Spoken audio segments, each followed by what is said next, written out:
I'm sitting here with Stephen Ward, CEO of VyFi. Thank you so much for having me, mate. Yeah, we're here at Rare Evo. It's a lovely day. It's getting hot. And we want to talk about the NFT staking. We're interested in a proposal for our community to be able to stake their NFTs on VyFi. Can you tell us about the program and any kind of insights that our community might be interested in? Absolutely. Okay, so we started our NFT staking, 2 years ago now. We were the first NFT staking platform on Cardano. And we were the first people to do it with smart contracts. And we're pretty proud of it. You know, we've had 30 plus projects on our platform. So we've got a very long list of people that we've worked with now. I would say what really differentiates our NFT vaults to all the other providers is that our NFT vaults are truly decentralized.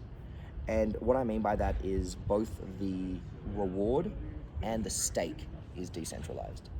So in Cardano, and particularly when you're looking at the NFT vault design, I won't pick out any names. There are a few other projects that do NFT vaults. The biggest problem you face is that all the rewards have to be managed centrally by the business. So you stake the NFT and then the rewards are being delivered from a wallet that's controlled by the business that they've put the rewards tokens into, and then the rewards are sent out by a wallet that's controlled by the business. In our smart contracts, you actually load the tokens into the smart contract, and once they're in the smart contract, the only way you can receive them is if you put an NFT in the front end. And then that stake belongs to the NFT. There's no way to pull them out from the back. You can't do that. It has to go to the NFT that's staked. So that means that our system is decentralized and the tokens belong to the stake asset. They don't belong to a wallet that's run by the business until the moment that it's received by the staker. So it's the most decentralized NFT staking system on Cardano, and that's why we're so proud of it. That's pretty impressive. Going to set it up, is a project able to do that right on the website? So at the moment, projects can't set up the NFT vaults themselves on the website. We need to work with the projects to do that. It's purely because of the complexity of the vault product itself. This is going to sound really weird because you guys don't know how hard this is, but it's been more difficult, particularly mathematically, to run the vaults than the entirety of the DEX was. I would say in terms of man hours that have gone into it, the vaults, we put just as many man hours into the vaults as the DEX. It's insanity. And the reason for that is because the mathematics that underpin the system and to get it working with the EUTXO model of Cardano is difficult.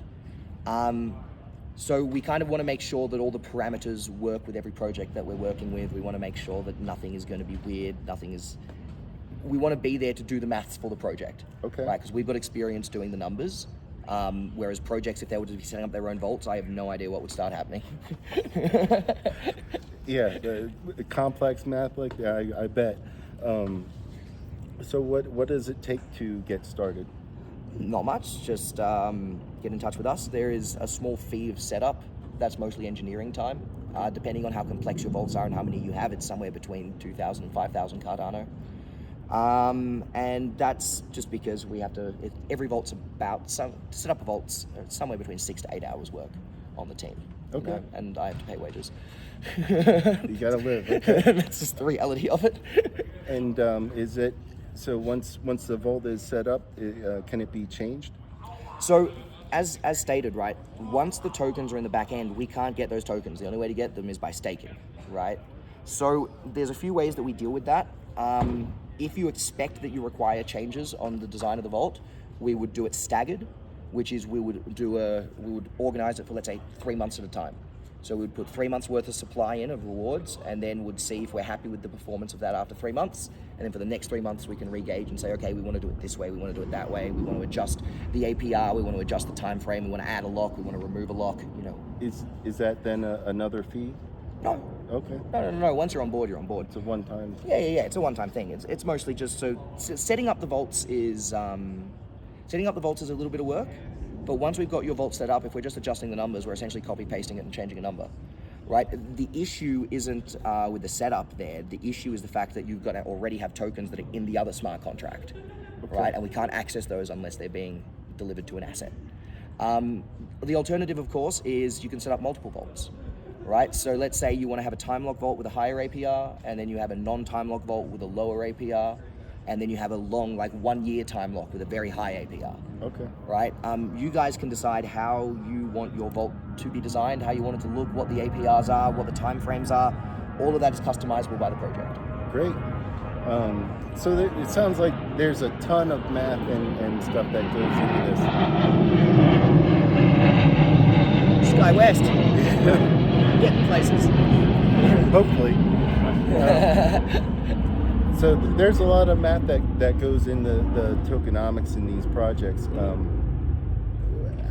Tell us about your math abilities and how you got started and what you're doing, because it's been pretty remarkable, all the things I've heard from you. Thank you. You're too kind. My background was in physics. That's what I originally studied. I then went into hedge funds. Yeah, it's fun. I then went into hedge funds. From there, I was essentially a quant, which is a quantitative trader, working in bonds principally. I got into crypto in 2017. I got into DeFi in 2019. Like the abridged version is I realized that liquidity pools were almost identical to interest rate swaps, the mathematics that underpins them. And I was like, oh my God, I've been trading these for years. So I got really excited and went really ham in liquidity pools. I'd say now I'm an impermanent risk trader. So that's sort of my specialty, is impermanent risk. And from there, I started seeing problems in the way that DEXs were designed, particularly from a tokenomics perspective. So I started sort of headlining myself into the world of tokenomics. And product design, because it's not just tokenomics, it's also product design and architecture. And from there, we built VyFi. I work as a consultant for tokenomics for multiple projects. Just at this event, I work for Drip Drops and Noom, as well as VyFi. So, cool. And that's just here. So I've basically been a tokenomics consultant now tokenomics advisor for 2 years, I'd say now, about. It's impressive. And I've worked with upwards of 10, 15 projects. And we just basically keep doing maths for them. How you find the time, man? I don't. I don't sleep. Sorry, that's the words for it. No, the reality is that when you're passionate about something, it doesn't feel like work. I think is the best way to describe it. And I'm super passionate about tokenomics. I'm super passionate about economics in general, not just tokenomics. I'm a macro man, and I love my macro. And tokenomics is more microeconomics, to be fair. So that's a bit of a weird statement to say, but I would definitely say that it's about finding the thing that you love, and when you find it, you always find the time to do it. Cool. Yeah, I gotta agree with that. Well, thank you, Stephen. No, it's a pleasure, mate. Thank you so much for having me. All right.